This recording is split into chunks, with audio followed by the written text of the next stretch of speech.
Hello! Welcome back to our Ask the Trainer series for December today. Today's episode, today's is brought to you by Koru Naturals. We've got a link to them in the description of the video, but they were so generous as to sponsor today's Ask a Trainer, so please go check them out if you've got a chance. Okay, so today is going to be all about jumping. We've gotten lots of questions about dogs jumping up on people, to say hi. And also I've gotten several about cats. Cats wanting to play and they'll come jump up on their person. I had one person ask, they sort of jump with their claws out. They're trying to play, but of course that hurts and not realizing that. So I was going to sort of do a whole topic about jumping today and answer for both dogs and cats in these various situations. So slightly different exercise or strategy that you're going to use if they're jumping on you, what you do versus if they're jumping on your guests or a visitor. So we're going to go through all of that. So a little overview. First, I'm going to talk about why your pets are jumping up. That tends to be helpful for when you're thinking about a solution, how to kind of think about that solution, how you're going to manage it. Helps you to build a strategy when you realize what's going on for them. After talking about, why this is happening and how you might want to address it, I'm going to give you sort of 3 different exercises to choose from, 3 different behaviors you can use to teach your dog instead of jumping up that you can use to change that behavior.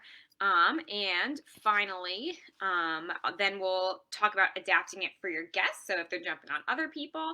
And last but not least, I'm going to give kind of the version for the cats. So you can probably, listening to the dog part, you can probably figure out how to adapt that, but I will give you the specifics of that at the end just to make sure pets of all kind are covered.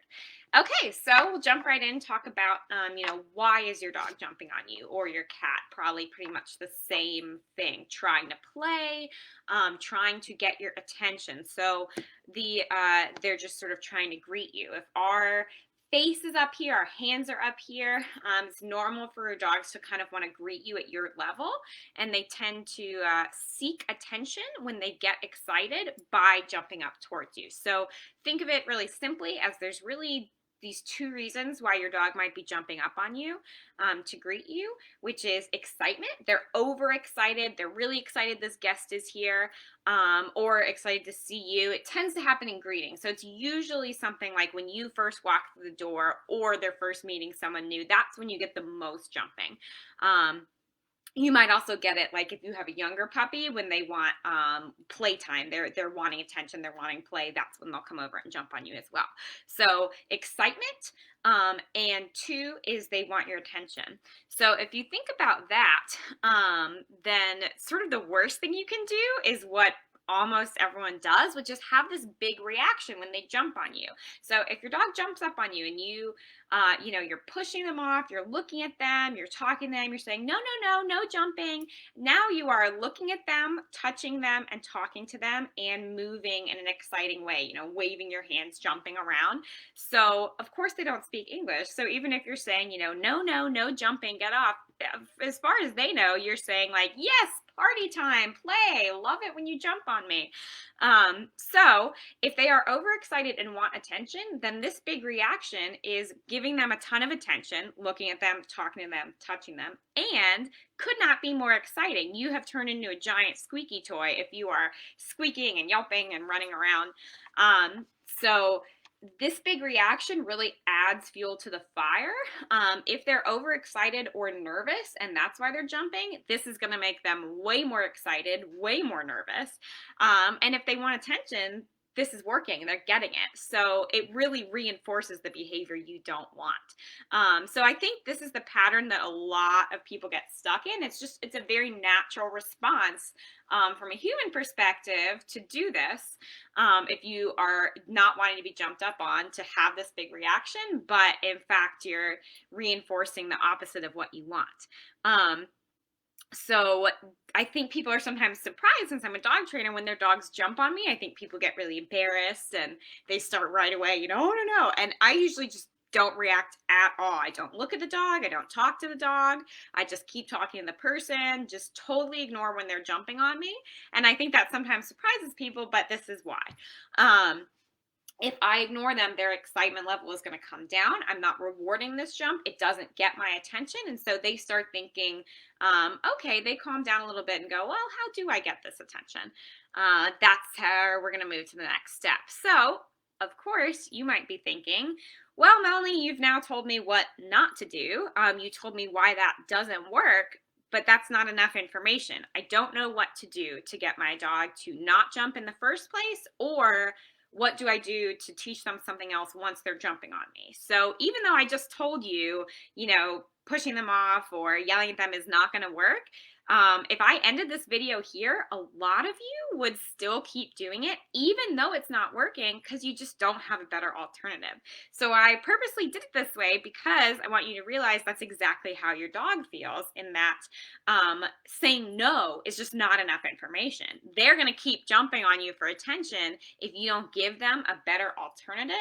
Even if it's not really getting the reaction they want, they're not quite getting the happy, positive response from you, but they don't know what else to do. They don't feel that they have a better alternative, so they'll keep trying. So that's gonna, to solve this for both of you, realize you and your dogs are kind of both in that same boat. We'll move on to the next step of, okay, what do you actually do? What do you want to do?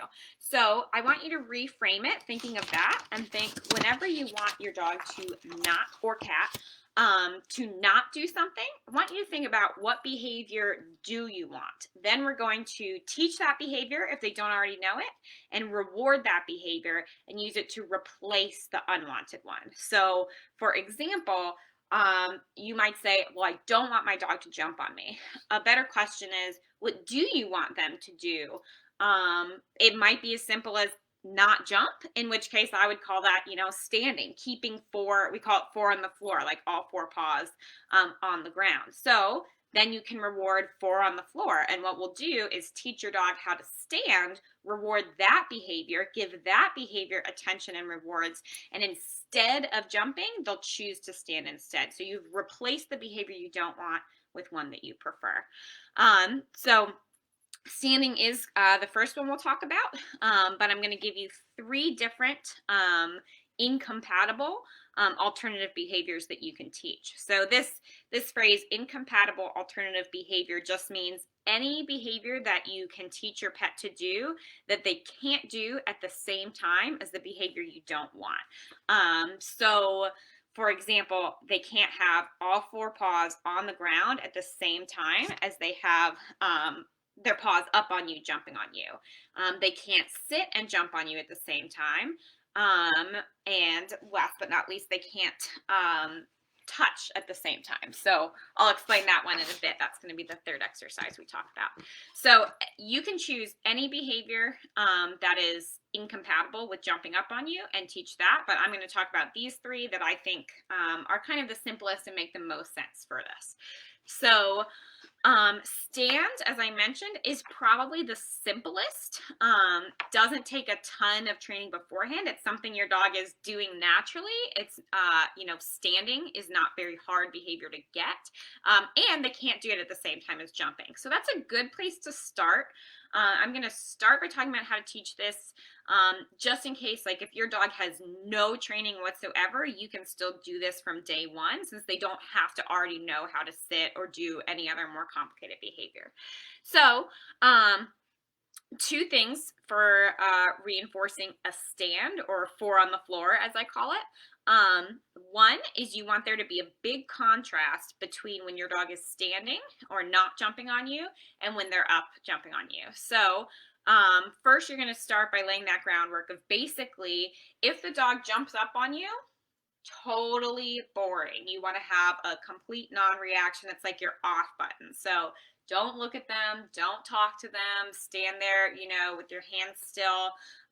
It's going to be not getting any attention, not getting any reward. It's like a teeny tiny mini timeout. Your animals do not have very long attention span, so you don't have to stand there, for 10 minutes. It's more like under a minute, a few seconds, 15 seconds is plenty of just calm and quiet as they're jumping on you. Just ignore.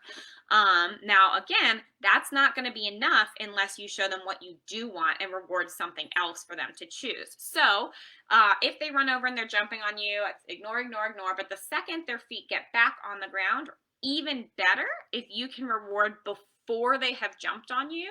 If you can prevent by starting to reward as soon as they're approaching, but before they've come up, that's your best bet. I'm going to give you an exercise for how to practice that. But this contrast is going to help them decide, realize which is the better choice for them. So basically, if you deliver all your rewards low down to your dog's level when they're standing, and don't deliver any rewards when they're jumping, this is going to make it super obvious to them really quickly which is the better choice. They jump on you, nothing. Boring, timeout, no petting, no attention.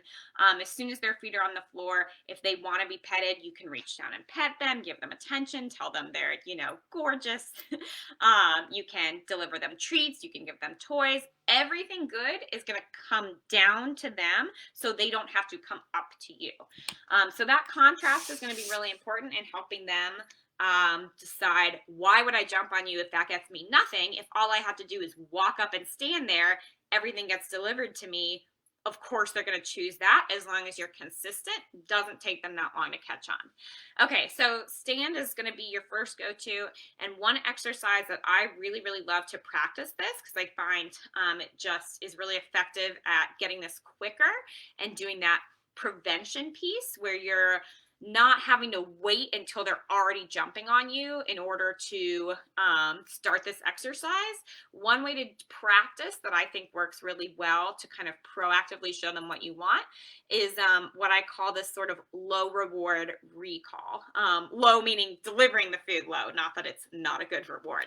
So what I'll do is I'll use treats and do this really simple little recall exercise, meaning calling your dog to you, but just from a couple feet away. So basically, since most dogs are jumping up during that greeting of you, when they're coming up to you, especially when they're excited and then there's movement, you can practice just that piece by having them approach you and getting their treat on the ground or low, kind of by your feet or by your knees.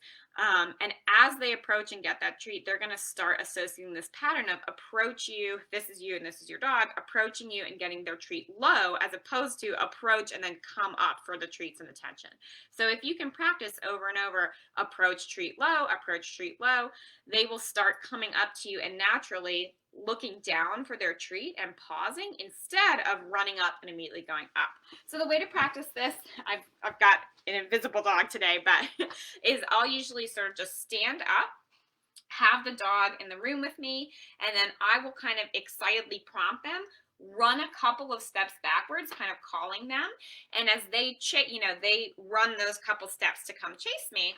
As they get to me, I'm really proactive with my treat, making sure they see it and smell it way before they get to me, showing them that treat on the ground so they can run up to me and eat their treat on the ground. So I should have tested this space first, but I'll see if you can see me. So I'll put the dog in front of me and say, here puppy, here dog, and then deliver my treat low as they're approaching before they ever get the chance to jump up on me. So I'm going to be reaching my treat out in front and putting it down on the ground.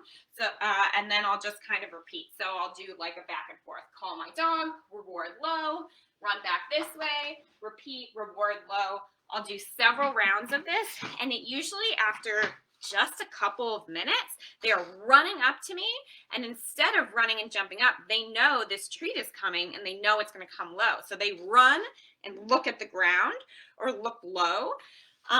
This is so helpful because now it's totally changed where their attention is going, and instead of thinking they have to come get your attention and come get the treat, I'm going to pet them down here, come down to their level, deliver that treat down there, and it changes that jumping behavior.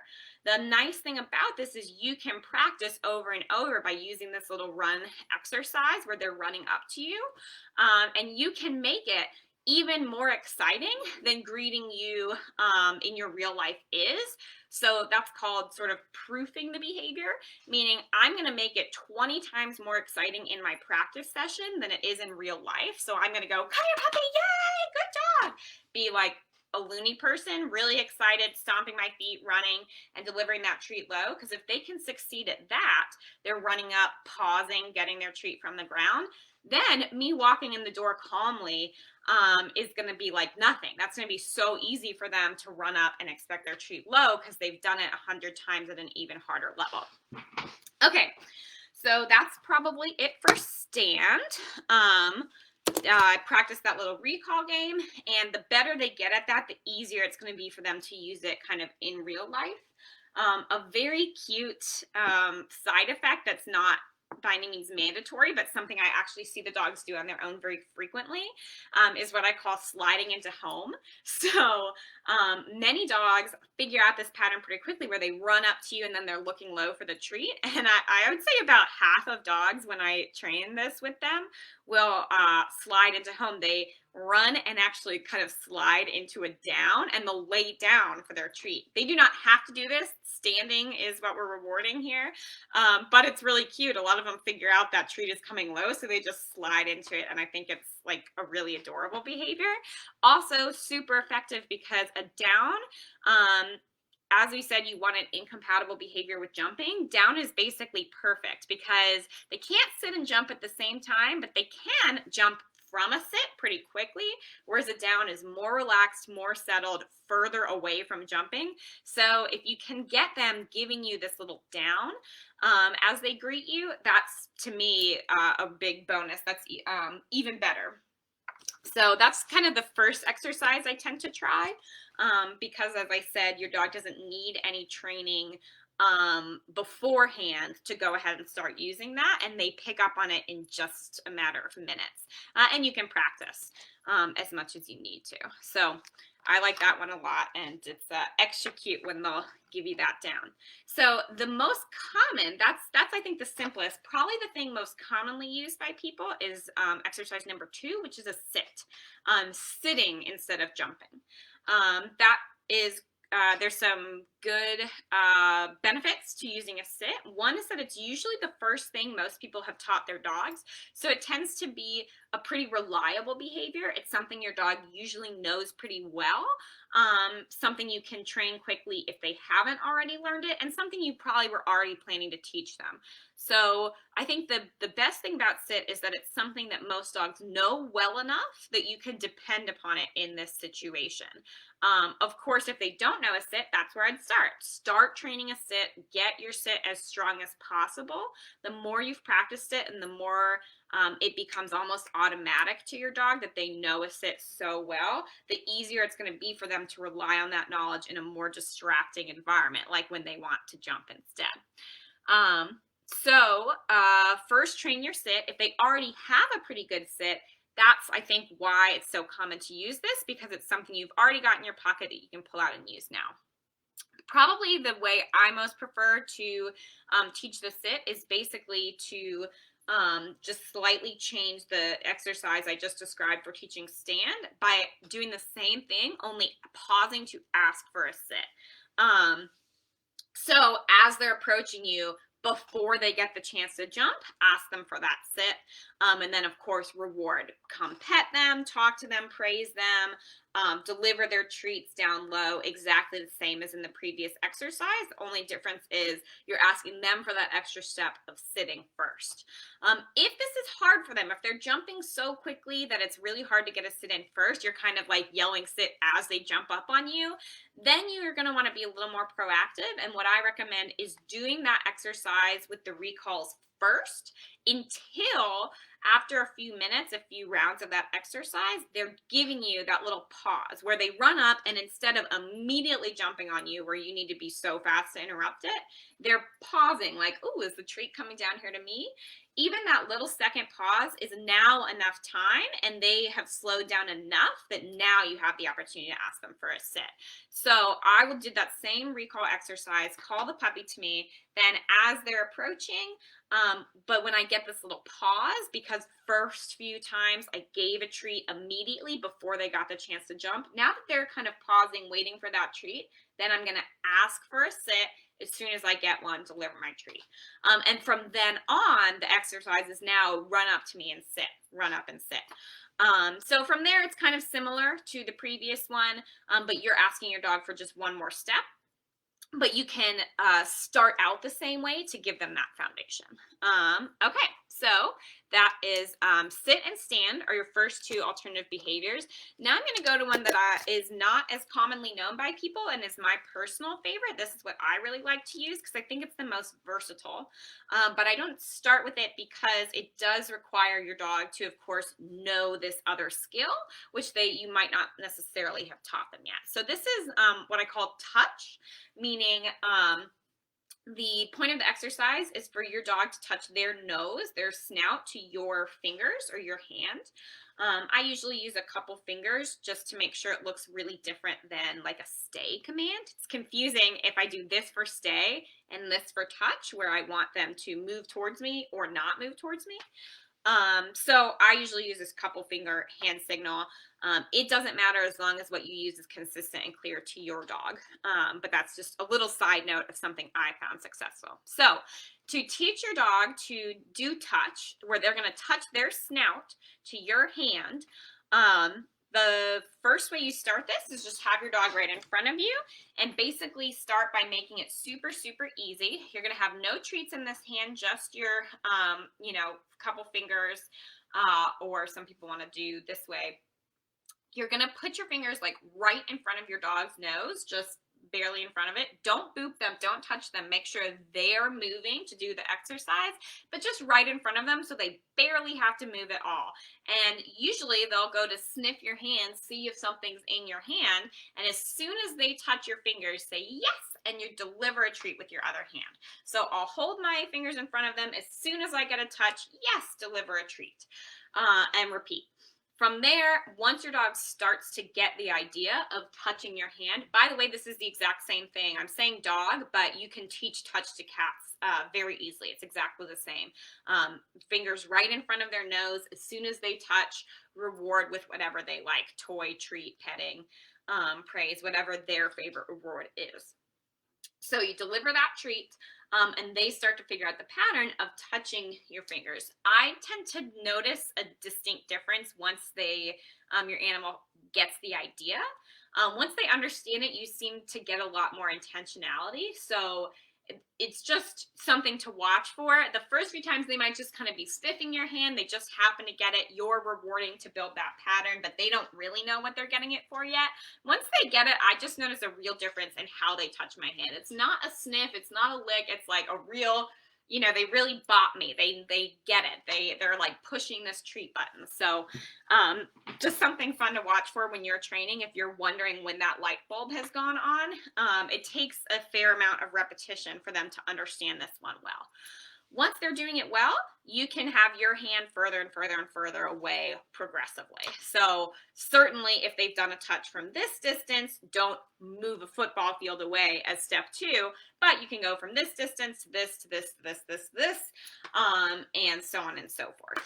As they've gotten this exercise, the great thing about it is their nose can't be touching your hand down here while their feet come up and jump on you up here.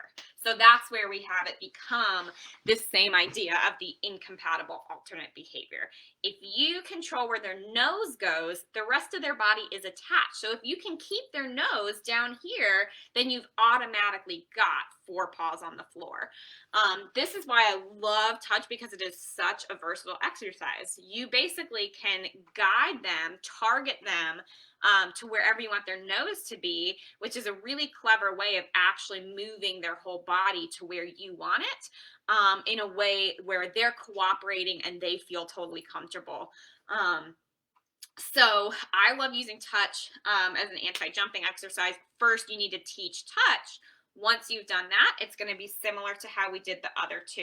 You can do, same thing, run a couple steps away, and then here's my target, offer them this, and as they run up and boot my hand, big reward for that. Now they're beelining towards my hand down here instead of up to my face, up to my hands up here. And again, they're no longer coming up to greet me. They have a target to go to. The other reason I really like touch to use is because I think it is probably the easiest one to transfer to other people. So far I've been talking about if your dog or cat is jumping up on you, how do you act? What do you do? This is going to be different if your dog jumps on strangers or jumps on visitors. So if they're jumping on someone on a walk, you know, you pass by somebody and they go jump up on this person, that person isn't necessarily going to follow these same steps. So I find it's really useful to have a touch because that's an exercise you can super quickly teach to your other person. You can tell your guests coming in, oh, reach your hand out and they'll come, you know, give it a kiss. They'll come touch your hand and then you can give the dog the reward. Or you can hand it to your person and say, reach your hand out, and when they touch it, give them the treat. Either way, you've given your person a really clear, simple task and your dog a really clear, simple task. So you're setting them both up to succeed. So I like using it that way. You can also have your dog do touch with you as you pass this other person so that they, again, instead of going and jumping up in them, are redirected back to you. You have this little magnet. So I like using touch for those reasons. Okay, so got a little ahead of myself because I started talking about jumping on guests and how to use touch with that. So let me just back up a tiny bit and talk about now you've got 3 strategies for 3 different behaviors you can teach your dog or cat to do instead of jumping on you to reward and replace that behavior. So now let's switch to talking about that's all well and good, but what if it's not you they're jumping on, or it's other people? So maybe people, when you have other people over, or they're meeting new strangers, or something like that. The trickiest part is controlling the other humans. So I say there's really 2 different strategies. One is you can kind of handle and control your dog and try to keep that situation where you are the one doing all the rewarding and managing of your dog, and and that way you don't give the other person a chance to mess it up. Or you can kind of involve the other person and have them help you with your training by sort of showing them and teaching them what to do. I think it's much easier to train dogs than to train people, personally. So I usually opt for, I'm going to work with my dog, teach them what to do with me. I'll be giving them rewards, showing them, you know, setting the dog up to succeed, and not necessarily involving the other person. But I would say it's really useful.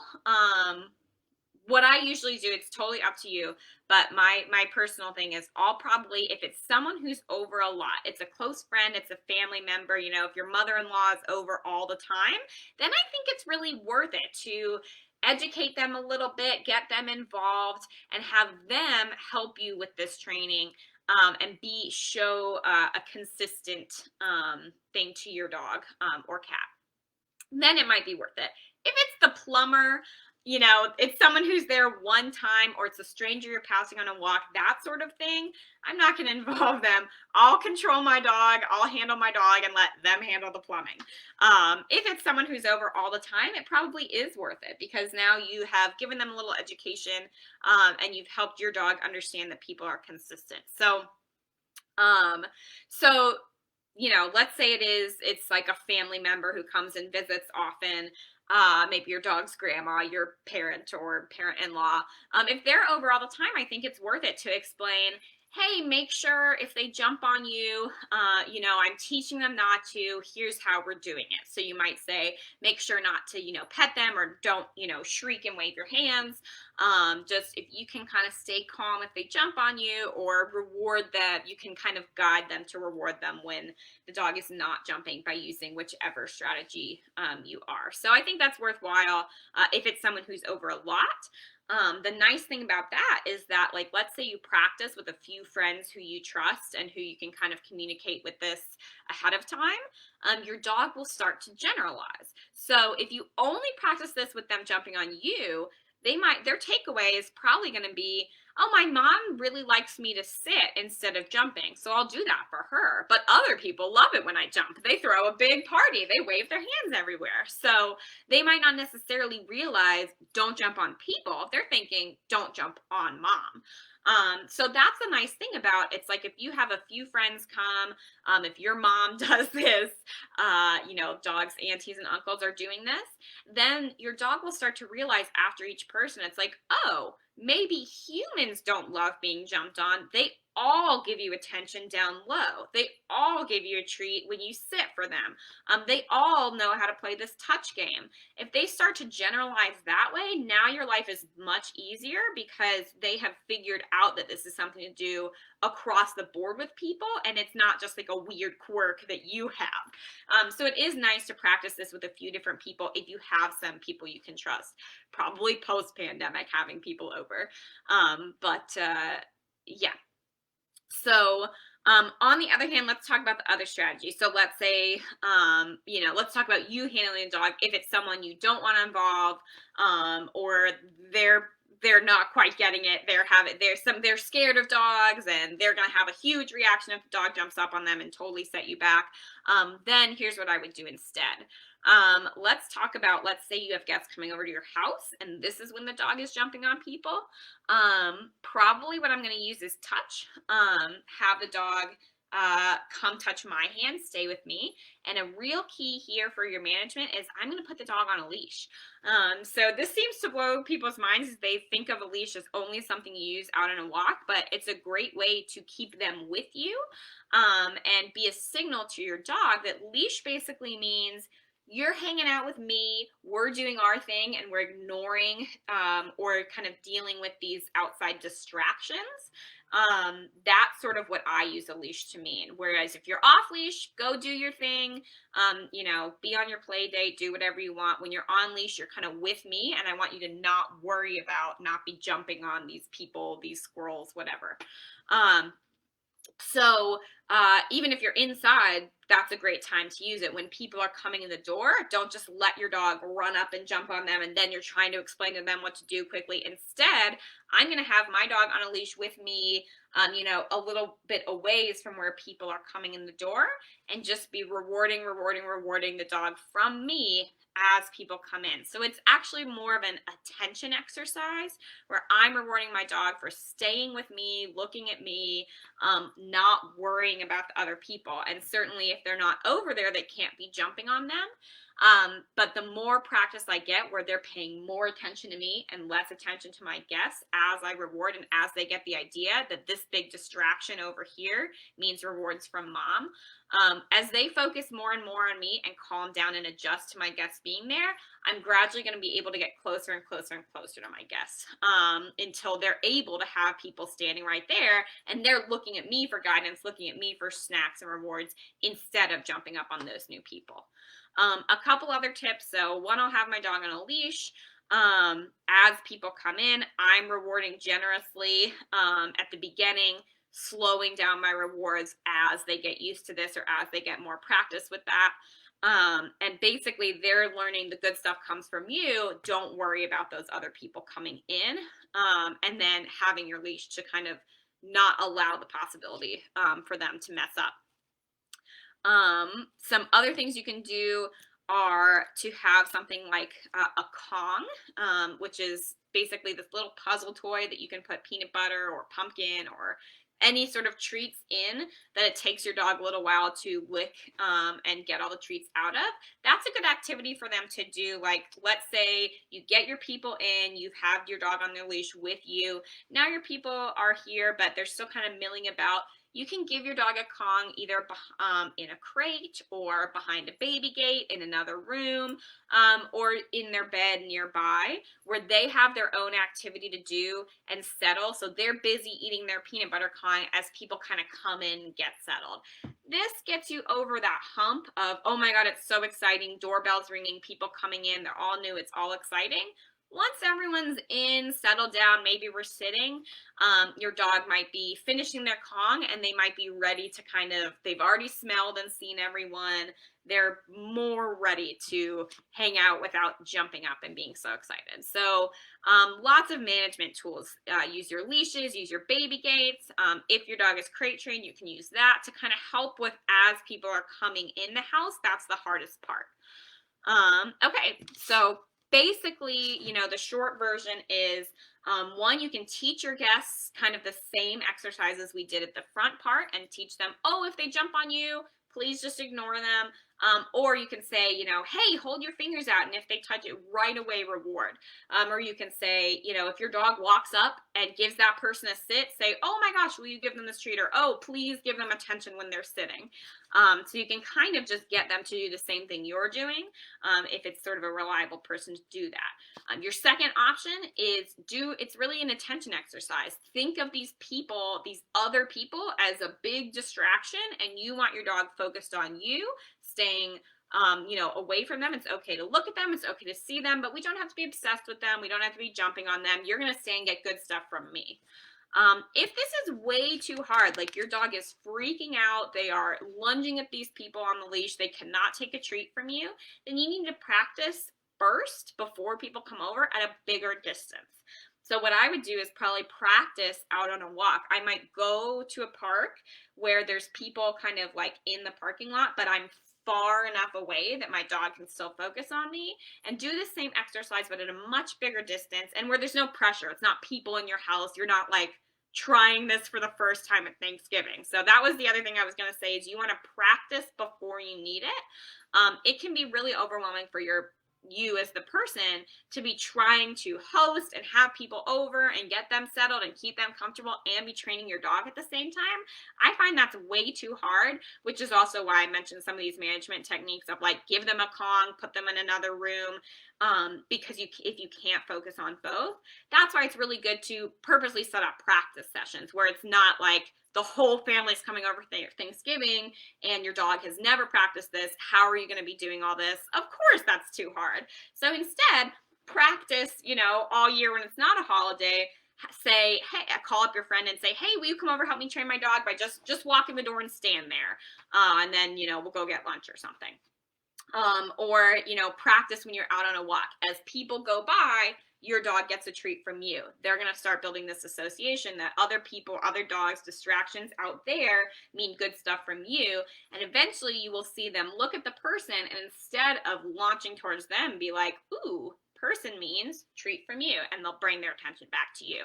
When you see that, then they're ready for a smaller distance. So keep practicing. Eventually they'll get to the place where they can be much closer to people.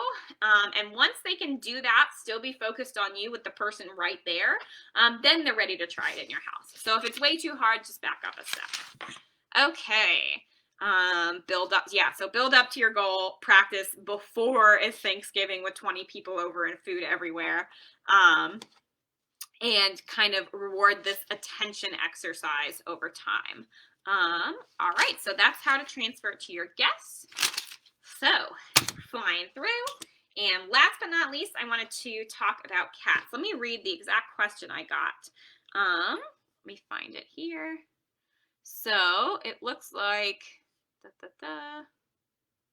Okay, how do you teach a kitten to stop jumping on you with claws out as if you are a climbing structure? So that's what the person submitted, and I have several others similar to that I've heard of from people with cats. They're kind of jumping, they're scratching me, they're trying to play, but they don't realize that like their claws are very painful, and that's not actually fun. So this is going to take a very similar format to everything else we've done. You can do almost exactly the same thing if you want. You can teach things like touch, but the way this is described to me is more of a play behavior. So not just a greeting, but they're actually, it's a kitten, they're trying to play with you, they're trying to engage in play. So they're jumping on you to try to get you to play with them, but they don't realize they're doing it in a way that's painful. So for that, it's going to be similar. But the specifics that I would use are the same idea of the contrast of I'm going to make it be really, really boring, non-reaction, this little mini timeout if they do anything that hurts me. If they're biting me, scratching me, jumping on me when it's painful, I'm not going to reward, I'm not going to give attention and play or anything they can interpret as attention and play, even negative attention. So same thing, I'm not going to look at them, talk to them, not going to go, oh my God, ow. You know, that's, again, I'm big squeaky toy. This looks the same as tossing a toy and playing with them. So to make it really clear, I'm going to be boring, boring, boring if they put their claws on me, but you need a contrast. You need to tell them what to do instead. So you want to make sure they have a way to ask for play that you will reward and that you will engage with, and that way they'll choose that instead. So what I would do is say, like, maybe if they jump on you with their claws in and it's not painful, you could reward that by playing with that. Or much more likely, I would be more proactive with my toys. So I would teach the cat that basically toys mean play. Toys are something you can bite, chew, scratch, jump on, and do all that too, but not, you know, my hand. And make sure to really reward and engage with this toy play. So basically what I would do is ahead of time, before they're jumping on me, I would offer a toy. If they jump on it, play with it, super encourage. I'm going to wiggle the toy around. I'm going to tell them they're a genius kitty. I'll keep playing with them as long as they're playing appropriately. So keep playing with the toy, whatever they like, you know, chasing something or throwing something. Keep playing with them as long as they're kind of engaging in this fun way that's not hurting you. And if at any point they're jumping on the toy and then they turn and jump on you with their claws out, pause, stop, time out. I don't like to play like that because that hurts. Pause, boring, don't look at them. After a few seconds, offer the toy again. If they grab your hand again, nope, boring, forget it.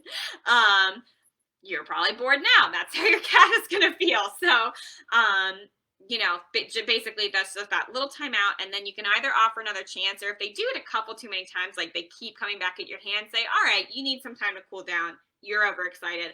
I'm going to walk away. Typically what I'll see instead is, you know, they'll claw my hand, boring, I take it away. Then I'm going to offer them the toy and they'll go, oh, sure, I'll play with that instead.